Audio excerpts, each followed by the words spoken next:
Hi there, and welcome to Clean Eating with Claudia and HASfit.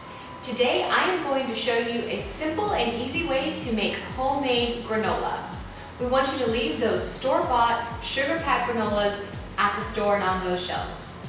Don't worry about writing down any of the ingredients or directions. Just click on this link that's available in the video description. That sends you to HASfit.com where we have everything ready to go for you. Let's get started on this granola.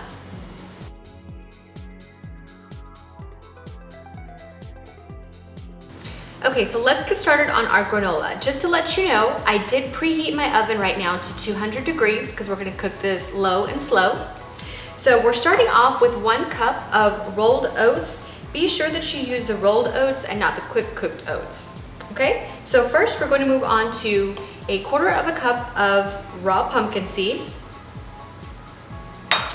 Then I'm going to add 1/4 cup of chopped walnuts. If you don't have chopped walnuts, swap it out for almonds or cashews, anything that you may have in your pantry. Then I'm going to add 1/4 cup of raw, unsalted sunflower seeds. I have these in the bowl, so let's just kind of give them a quick toss, just to incorporate the seeds and the oatmeal. Okay, great. So then I'm going to add 2 tablespoons of raw honey. Now, as you notice, I did pop it in the microwave for about 10 seconds just to loosen it up. So just pour that right in. Then we will add 1 tablespoon of coconut oil. If you don't have coconut oil, you can also use a butter if you'd like. And we will mix the wet ingredients with the dried granola. And also, if you don't have honey and if you end up having, a maple syrup or even a sugar-free maple syrup, you can also add that as well. So I'm going to continue stirring this, and then we will move on to the next step.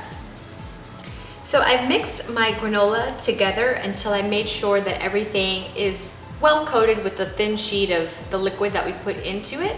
So now I have a baking sheet here. And on the baking sheet, I just lined some parchment paper so that the granola doesn't stick. If you don't have parchment paper, just make sure that you give your baking sheet a good generous spray of a non-cooking spray or a coconut oil. Okay, so now take your granola and lay it out onto your parchment paper. Once it's on your parchment paper, just spread it out into a nice thin layer. We want to do this because we want to make sure that when we pop this into the oven that it bakes evenly.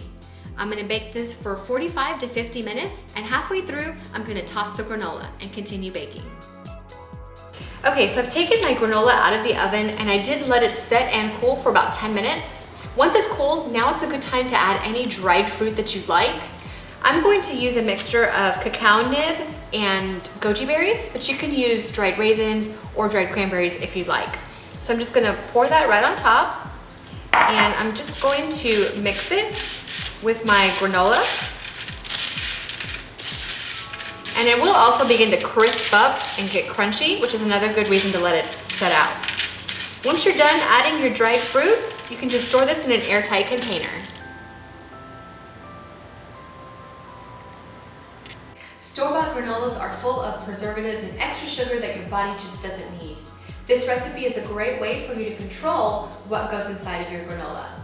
This is best enjoyed on top of your favorite yogurt, or maybe on its own as a cereal with a little bit of your favorite milk, or just as a snack. If you enjoyed this recipe, please be sure to check out my blog on HASfit's website.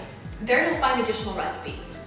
You'll also find hundreds of free workouts, our meal plans to lose or gain weight, and our complete 30 to 90-day fitness programs.